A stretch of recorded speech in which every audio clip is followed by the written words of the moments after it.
Okay. So far this week, I've covered 4 or 5 pillars that I believe send caregivers need to be aware of and implementing in their day-to-day lives because of how this builds your capacity to face up to the stress and the responsibility of send caregiving without it adding to your overwhelm, wiping you out. This is how you build capacity to resist and be resilient to burnout. So we've spoken about nutrition, we've spoken about sleep, we've spoken about movement. Yesterday I spoke about light exposure, and today we're going to cover the last one, and it's a term called grounding. Now, grounding has 2 aspects to it, and most people miss this part. The most important and the most robustly evidenced support for grounding is not to do with electrical earthing. It is to do with microbial exposure. In other words, exposure to microbes. Getting out barefoot in nature, getting into your garden, working with your hands, weeding, planting, stuff like that.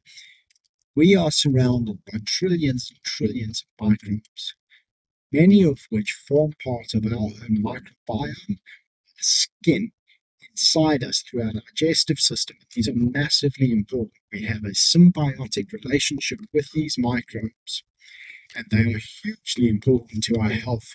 They help to control the function of things like our gut-brain axis, which is massively important for our function and various other things.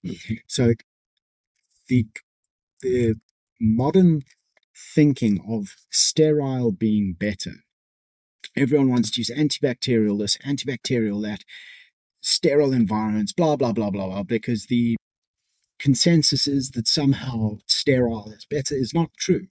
That's not how this works. You have a symbiotic relationship with microbes.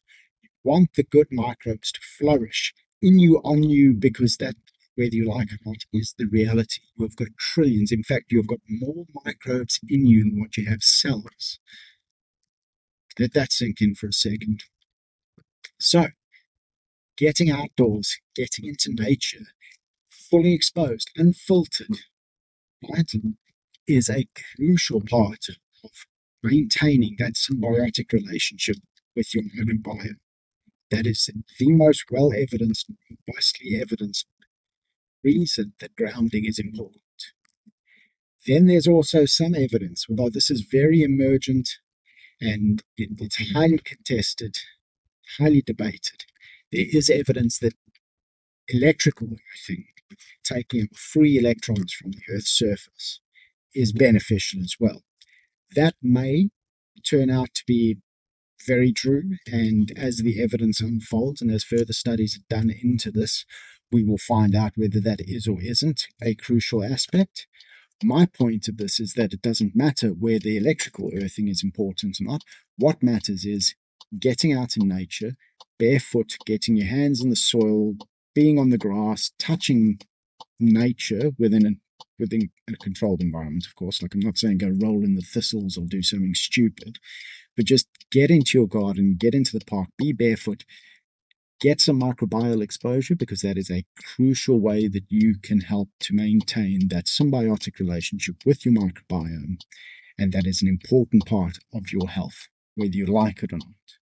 So that wraps up the 5 pillars. I am going to do a more robust article on this for my Substack, and I will publish that over the weekend, which will detail out and give references to all the different things that have informed what I'm speaking about. So you may find that interesting, but I hope that this week has been a highlight of some of the things that are well within your control, that you have agency over, and that you can do to improve your health outcomes.